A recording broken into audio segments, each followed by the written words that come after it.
Admiral Vexthar of the Zarkanian mercenary fleet had seen everything in his 3 centuries of combat operations, or so he thought, until he encountered the humans. The job seemed simple enough. Protect a mining operation in the Centauri sector from what intelligence suggested was a primitive species barely capable of interstellar travel. The client paid well, though Vexthar couldn't understand why they needed his elite mercenary squadron for such a simple task. "Admiral, unknown vessels approaching the perimeter," reported his sensor officer, Arkstil. The young Zarkanian's phosphorescent scales flickered with mild concern. Their drive signatures matched the primitive species we were warned about. Vexthar's mandibles clicked in amusement. "Show me." The holographic display materialized, showing 3 small craft approaching their position. Their design was brutally utilitarian, lacking the elegant curves and biomechanical aesthetics common to most spacefaring races. They looked like they'd been cobbled together from industrial equipment and weapons platforms, which, unknown to Vexthar, wasn't far from the truth. "Open a channel," Vexthar ordered, his 4 arms moving in the traditional gesture of diplomatic authority. "Let's see if these primitives can be reasoned with." The response came not in words, but in action. The 3 human vessels suddenly split apart in a maneuver that should have torn them to pieces. Their formation dissolved into chaos, or so it seemed until Vexthar realized with growing horror that what looked like random movement was actually a precisely choreographed dance of death. "Sir, they're everywhere." Arkstil's scales had shifted to a pale yellow of fear. "The sensors can't track them properly. They're moving too erratically." Vexthar's secondary heart began to beat faster. In all his years of combat, he'd never seen ships move like this. They violated every principle of space combat doctrine he'd ever learned. Ships that size shouldn't be able to pull off maneuvers like that. Their crews would be turned to paste by the G-forces alone. Then the humans opened fire. Their weapons were crude by Zarkanian standards, simple mass drivers, chemical explosives, and primitive energy weapons. But the way they used them. Vexthar watched in disbelief as the humans turned their technological disadvantages into tactical advantages. They used their mass drivers not just as weapons, but as impromptu propulsion systems, firing in one direction to send their ships hurtling in another.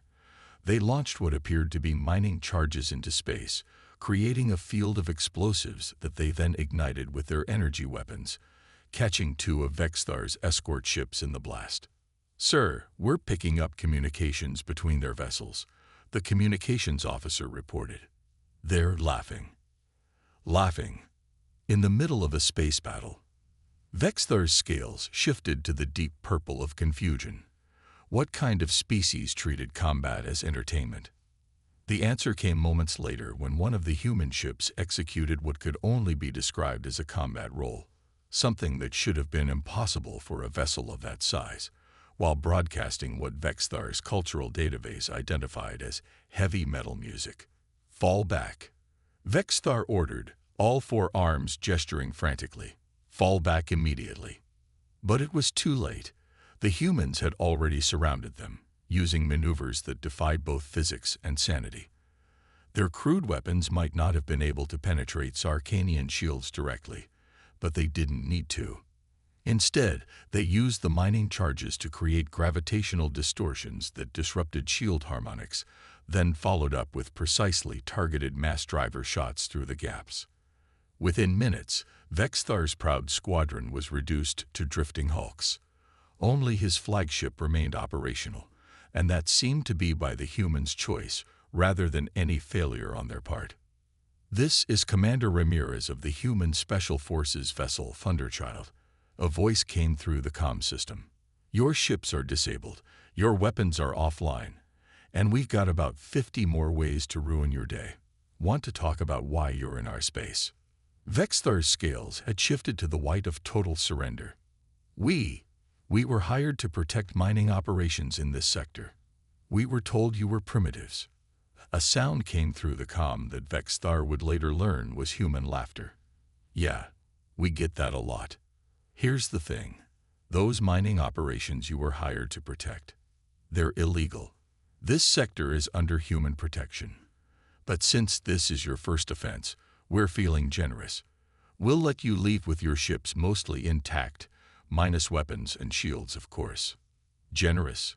Vexthar's mandibles clicked in disbelief. "You call this generous?" "Well," Ramirez replied, and Vexthar could hear the grin in his voice, "we could have used Plan B. Want to know what Plan B was?"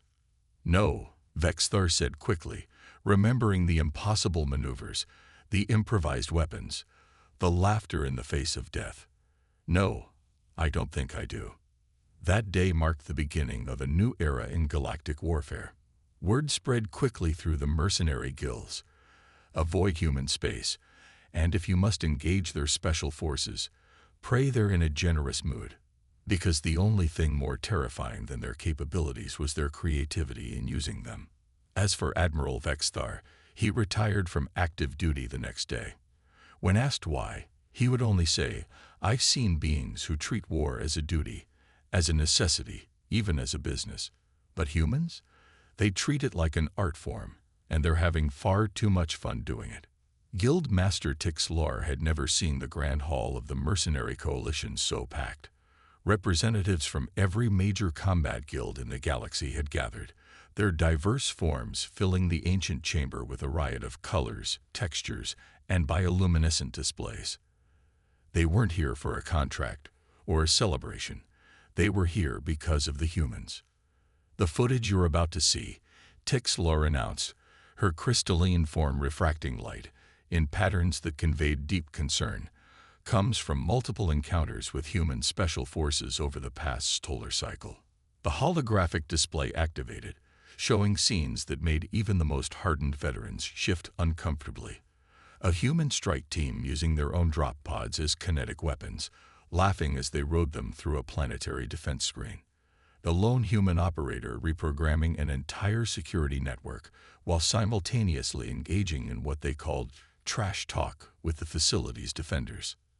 "That's not possible," rumbled Warkeef Kavan of the Blade Huntress Guild, his massive reptilian frame leaning forward. "No species can maintain combat efficiency while engaging in recreational behavior." Admiral Vexthar, now serving as a senior advisor to the Coalition, clicked his mandibles nervously. "That's what makes them so dangerous. They don't just fight. They innovate, improvise, and worst of all, they enjoy it." The footage continued, showing a human special forces team turning a standard recon mission into what they called an extreme sports competition. They were competing to see who could eliminate the most targets while performing what they termed sick flips. 3 days ago, Tixlar continued, her crystalline surface clouding with concern, "we lost contact with the Crimson Talon mercenary fleet. They had accepted a contract to clear human forces from the Orion Arm. This was their last transmission."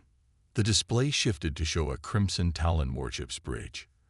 The commander, a notorious Braxian warlord, was shouting orders when music began playing through their communications system. "Is that what humans call classical rock?" someone in the audience asked. "According to our cultural database," Tixlar confirmed, "it's something called Welcome to the Jungle." They watched as the Crimson Talon fleet was systematically dismantled by what appeared to be a grossly outnumbered human force. The humans were using mining ships as impromptu carriers, construction equipment as weapons platforms, and at one point, converted a cargo freighter into what they called a party barge. The humans won that engagement, Vexthar noted, while organizing what they termed a space pool party. They were broadcasting invitations to surrender that included drink options. The Grand Hall erupted in confused chittering and bioluminescent flashes of disbelief. A quantum-linked hive mind representative pulsed with confusion. "Their behavioral patterns defy all combat logic. How can we develop countermeasures against an enemy that treats battlefield tactics like entertainment programming?" "That's the problem." Tixlar's crystalline form dimmed. "Every time we think we've figured out their capabilities, they come up with something new." Last week, a human special forces team defeated a Mechanian combat array by challenging it to what they called a dance-off. "A what?" several voices asked simultaneously. They hacked its combat protocols and turned it into a rhythm-based competition. The humans won. They posted the footage on something called SpaceTube. The hall fell silent as the implications sank in. These weren't just warriors. They were warriors who turned combat into performance art, who treated deadly serious situations like games, and somehow became more effective because of it. "We've received reports," Vexthar added, his scales shifting to anxious patterns, that they're developing something called rocket-powered space surfing for zero-gravity operations. They claim it's totally radical and going to look awesome in the recruitment videos. "Are they insane?" Kavan demanded. "No," Texlar's crystal structure pulsed with resignation. "There's something far more dangerous. They're having fun." The meeting concluded with an unprecedented unanimous decision. The coalition would establish new protocols for handling contracts involving human space. All members were required to watch something called action movies to better understand human combat philosophy, though many found the experience psychologically disturbing. As the gathering dispersed, a young mercenary approached Vexthar. "Is it true what they say?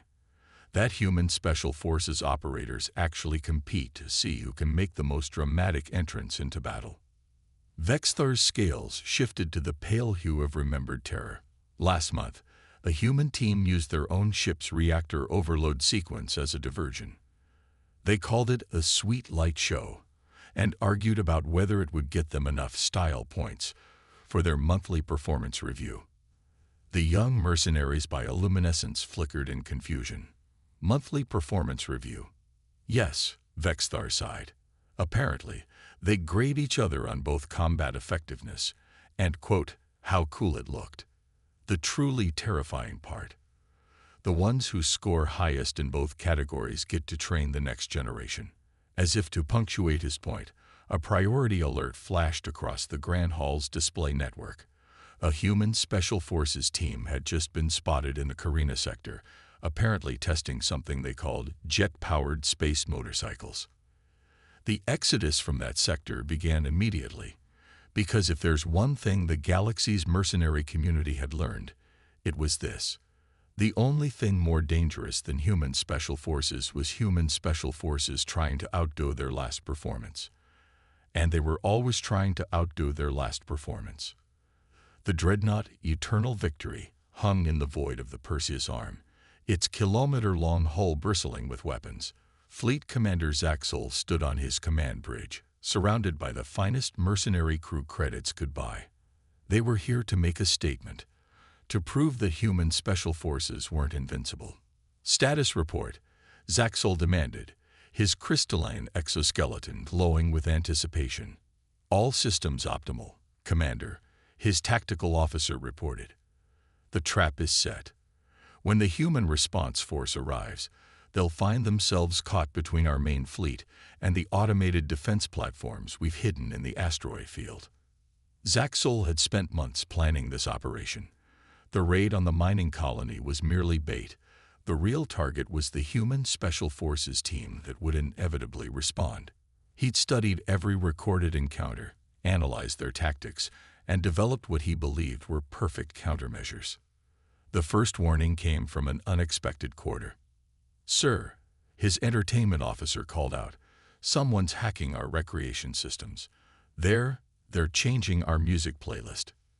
Zaxel's crystalline form flickered in confusion. "Our what?" The bridge speakers suddenly erupted with what his database identified as the final countdown. "Incoming transmission," the comm officer announced, trying to keep the tremor out of their voice.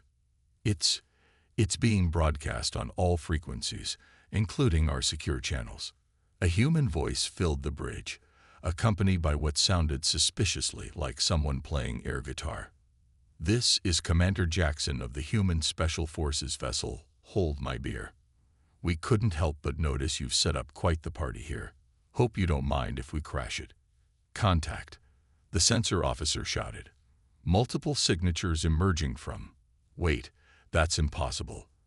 They're coming from inside the asteroid field. Inside. Zaxel's exoskeleton paled. How did they get past our sensors? The answer became apparent as the tactical display updated.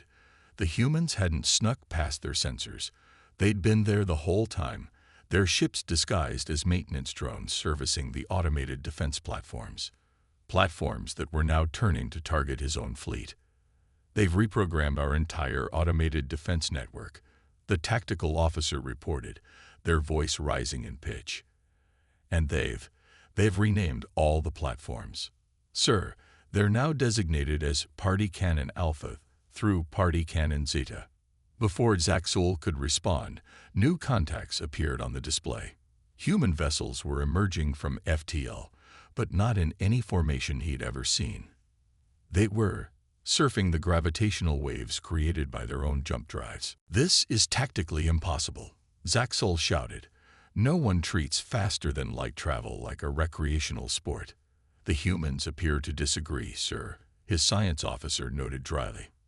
"They're achieving better maneuverability than our best combat pilots, and according to their open communications, they're keeping score." Indeed, the humans were broadcasting their rad jump scores on all frequencies, turning what should have been a serious combat operation into something that sounded more like a competition reality show. The battle, if it could even be called that, was unlike anything in recorded military history. The humans used their ship's maintenance tethers as improvised grappling lines, swinging between asteroids while seeing something called Spider-Man. They turned their point defense systems into what they termed the galaxy's biggest laser light show, coordinating their fire with the beat of their music. "Sir," the tactical officer reported, their voice now a whisper of disbelief, "they're using our own defense platforms to play something called space pinball with our smaller ships." Zaxel watched in horror as his carefully planned trap dissolved into chaos. The humans weren't just defeating them. They were turning the entire engagement into entertainment. One of their ships was broadcasting running commentary like a sports announcer, complete with instant replays of particularly spectacular explosions. "Commander Jackson is calling again," the comm officer reported. "Put them through," Zaxel said, his crystalline form dimming in resignation. "Hey there." Jackson's cheerful voice filled the bridge.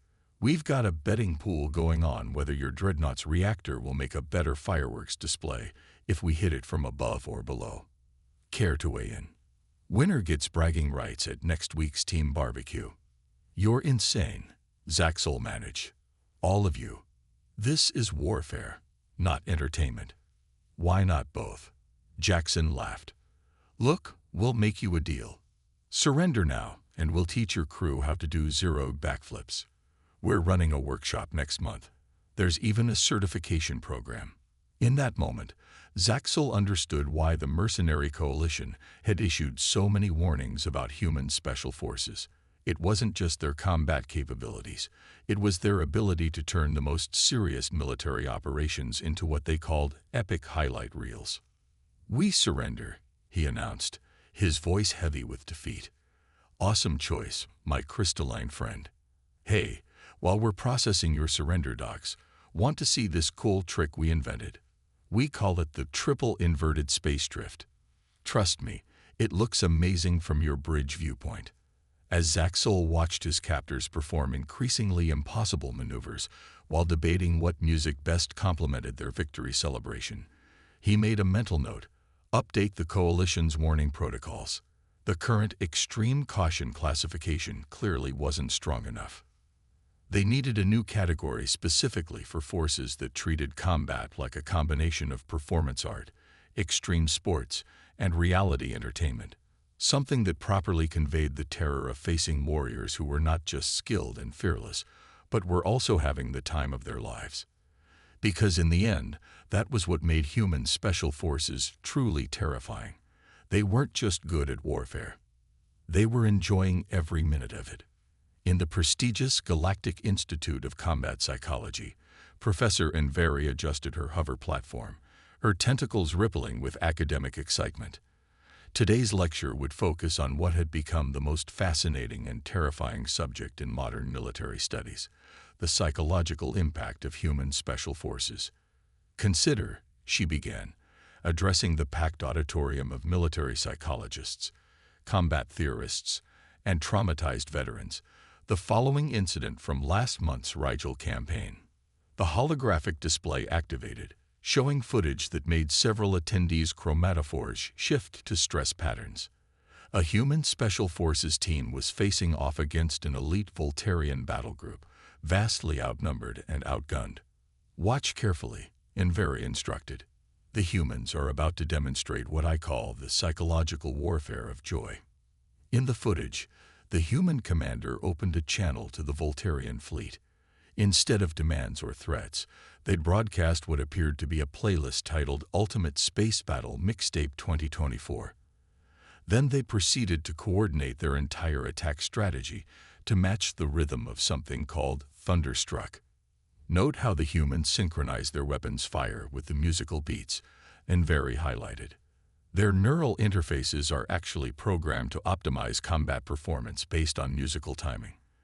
They turned warfare into a choreographed performance. A Voltarian veteran in the audience raised a trembling appendage.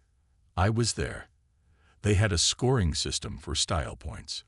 They were competing to see who could achieve the most epic kill shots while performing acrobatic maneuvers. Precisely, and Varys' tentacles rippled emphatically.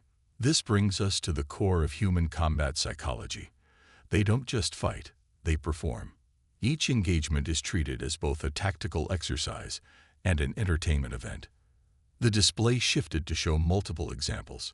Human operators surfing on debris through a firefight, their combat logs filled with phrases like "totally radical" and "sick moves, bro." A squad turning a boarding action into what they called a speedrun attempt, complete with commentary and split-time tracking. But the most devastating psychological weapon in their arsenal, and Very continued, is their laughter. Observe. New footage played, showing the human team trapped in an allegedly inescapable situation. Instead of showing fear, they began brainstorming increasingly outlandish escape plans, rating each one on what they called the awesome scale. They escaped, didn't they? Someone asked quietly. Yes, and Very confirmed. By converting their combat suits into improvised jet skis and riding a shockwave from their own deliberately detonated ammunition cache. They called it surfing the explosion, and immediately began planning how to make it even more epic next time. The audience collectively shuddered. This brings us to the central paradox of human Special Forces psychology, and Very highlighted a series of brain scan comparisons. The more dangerous and impossible the situation, the more they appear to enjoy themselves. They actually become more effective when treating lethal combat as a recreational activity. She displayed a chart showing the correlation between human combat effectiveness and what they termed fun factor. We've documented cases of human operators initiating engagements with catchphrases, maintaining running commentary during firefights, and even stopping mid-battle to capture what they call awesome footage for their combat recordings. A quantum hive representative pulsed with confusion. But how can we develop countermeasures against an enemy that treats tactical doctrine as optional and views battlefield chaos as entertainment?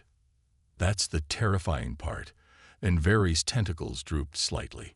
Every attempt to develop countermeasures has only inspired them to create even more outlandish tactics. When we adapted to their Zerog acrobatics, they invented something called combat parkour. When we developed defenses against their conventional approaches, they started using their ship's waste disposal systems as improvised weapon launchers. She paused, letting that sink in. They called it taking out the trash, and argued about whether it deserved extra style points for wordplay. The display showed a final clip. A human Special Forces team had just defeated a pirate fleet by turning an asteroid field into what they described as the galaxy's biggest game of pinball. They were celebrating by performing synchronized spacewalks to something called Stayin' Alive. In conclusion, Very said, her tentacles forming the gesture of academic emphasis, the true psychological impact of human Special Forces isn't just their combat capability.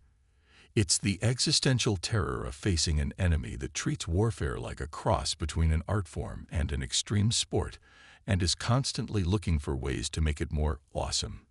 She displayed a final quote from a captured combat log. "If you're not having fun, you're not doing it right. Now watch this trick shot." That, and very concluded, is why the standard psychiatric treatment for veterans of human engagements now includes therapy for what we've termed recreational combat trauma. The psychological impact of realizing your enemy is having the time of their lives while systematically dismantling your defenses. As the lecture concluded, a young analyst asked the question everyone was thinking: but what happens when they get bored with their current tactics? Invery's chromatophores shifted to the deep purple of existential dread. According to our latest intelligence, they're currently developing something called extreme space jousting. I recommend we all update our insurance policies accordingly.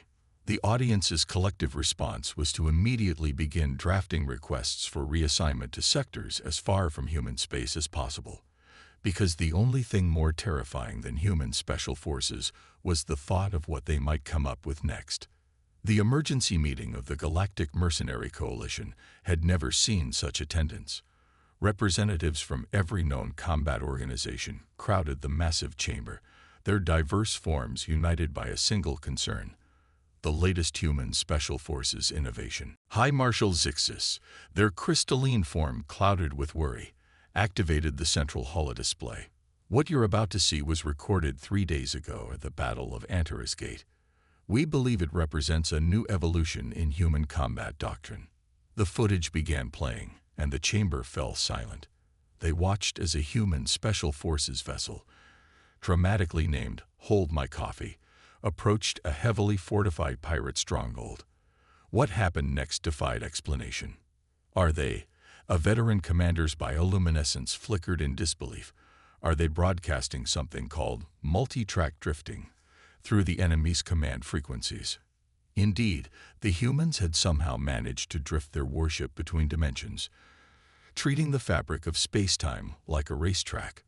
Their communications were a mixture of combat orders and enthusiastic discussions about breaking the speed record for interdimensional power slides.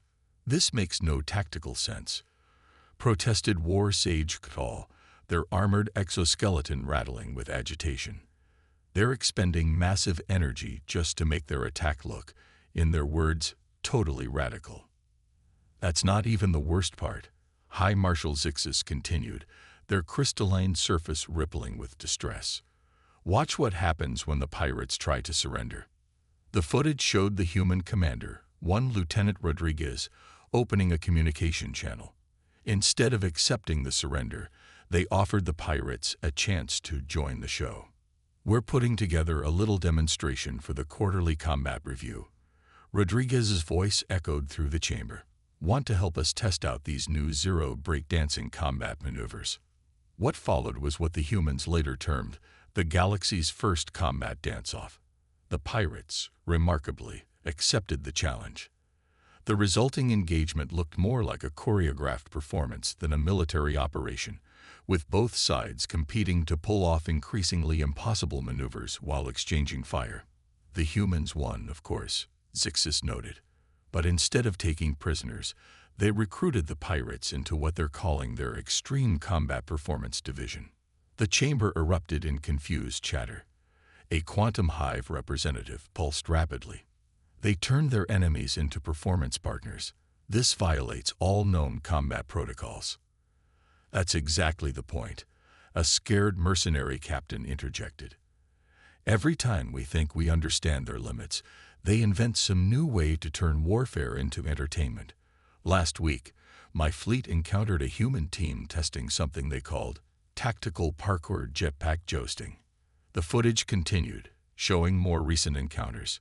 Human special forces units were now incorporating elements of what they called space theater into their operations. They had developed a scoring system that awarded points for both combat effectiveness and theatrical flair.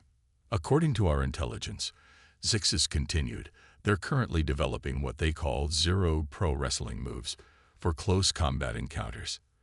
They're designing their next generation of combat suits with built-in special effects and sound systems. The chamber fell silent as the implications sank in. The humans weren't just fighting wars, they were turning them into performance art. Each engagement was an opportunity to push the boundaries of what was possible, to create something that was both tactically effective and, in their words, totally awesome to watch. But why?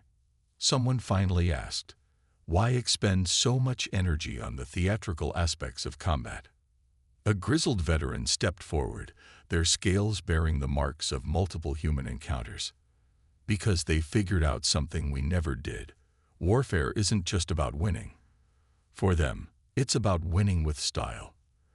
They've turned combat into a form of creative expression, and that makes them more dangerous than any force we've ever encountered. As if to emphasize this point, the final piece of footage showed a human Special Forces team executing what they called a synchronized space ballet attack pattern, while humming something called the Blue Danube. They demolished an entire defense fleet while maintaining perfect formation and arguing about their choreography. "So what do we do?" asked a young commander. "How do we adapt to an enemy that treats battlefield tactics like entertainment programming?" High Marshal Zixus's crystalline form pulsed with resignation. "We don't. We accept that the humans have fundamentally changed the nature of space combat. From now on, all mercenary units are required to include entertainment and performance ratings in their combat assessments. We need to start thinking not just about whether we can win, but whether we can win with sufficient style points to impress a human Special Forces review board." The meeting concluded with the creation of a new combat doctrine classification, Human-Style Performance Warfare. Training programs were updated to include classes in dramatic timing and musical coordination. Combat simulators were modified to include style ratings and awesome factor calculations. Because in the end, the greatest lesson the galaxy learned from human Special Forces wasn't about their superior technology or tactical innovations. It was about their ability to turn the deadly serious business of warfare into something that looked like it belonged in their entertainment videos. And that, perhaps, was why they were so terrifying. Because how do you defeat an enemy that isn't just trying to win, but is trying to win in the most spectacular way possible while having the time of their lives? The answer, as the Galactic Mercenary Coalition finally accepted, was simple. You don't. You either join the performance, or you stay very, very far away from human space. And you definitely don't ask about their plans for the next combat performance showcase. Some things are better left unknown. This concludes our story, showcasing how human creativity, joy in combat, and sheer audacity transformed galactic warfare into something between a tactical operation and an extreme sports exhibition.